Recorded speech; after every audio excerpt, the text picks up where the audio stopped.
Human trafficking, modern day slavery. Imagine this. You're walking to your car by yourself at night in a dark parking lot when all of a sudden three men in masks grab you from behind and take you to an unknown location.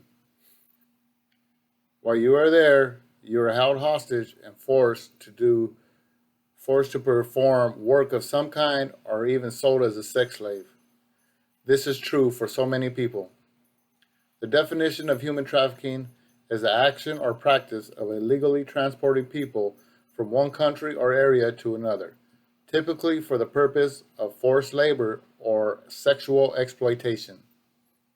This is the modern day slavery because people are taken forcefully or conned into situations they cannot escape, basically being held hostage. Whether it is from fear, poverty, or they are being threatened with someone they love being hurt. The three main points in this speech I will be covering are: who are the victims? Who is responsible? And how can we protect ourselves from these horrific actions? According to a report, Human Trafficking, by the State of California Department of Justice, Office of Attorney General, human trafficking is among the world's fastest growing criminal enterprise and is estimated to be a 150 billion a year global industry. Let us start with who the victims are.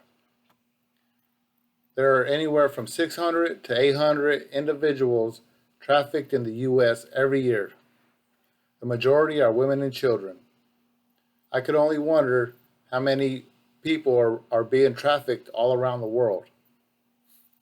This business is only getting bigger because of how much people are getting paid, and when they do get caught, the penalty is not as harsh as it should be. Immigrants are exploited and promised a better life when they are smuggled into the US, only to find out they have to work for years or sometimes their whole life in order to pay off the traffickers the debt that the traffickers say they owe. Other victims are runaways, kidnapped people, and foster children. They are forced to work in various jobs like restaurant businesses, agricultural work, construction, massage parlors, and even prostitution. This business does not care about race, age, gender. The traffickers will do anything for the money. This includes lie, steal, assault, and murder to make sure they scare the victims so they will not try and leave. Who is responsible for these evil acts? The traffickers or exploiters? Traffickers or exploiters range from small-time solo operating networks to highly sophisticated criminal organizations that operate internationally.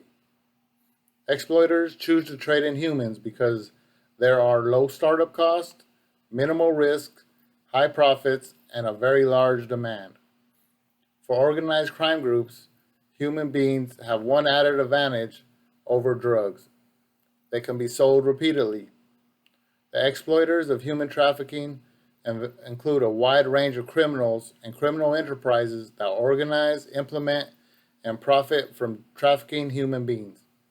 Cartels are one criminal organization that plays a huge part in the human trafficking business. In the article by Human Rights First, the criminal organizations are broken down into three main parts.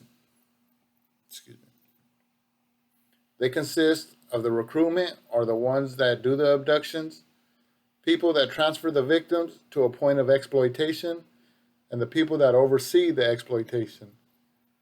What can we do to protect ourselves from becoming a victim of these horrific crimes? According to Youth Village, there are plenty of things that we can do to protect ourselves and other people that might become victims of human trafficking.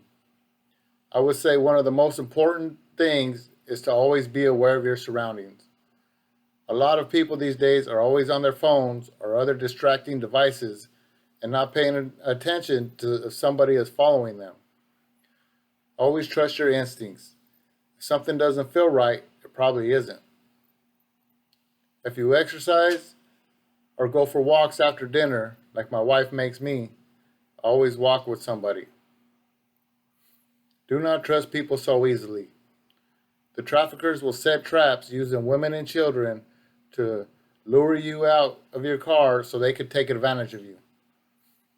For those of you that love their social media, be careful what you post and who you add as friends.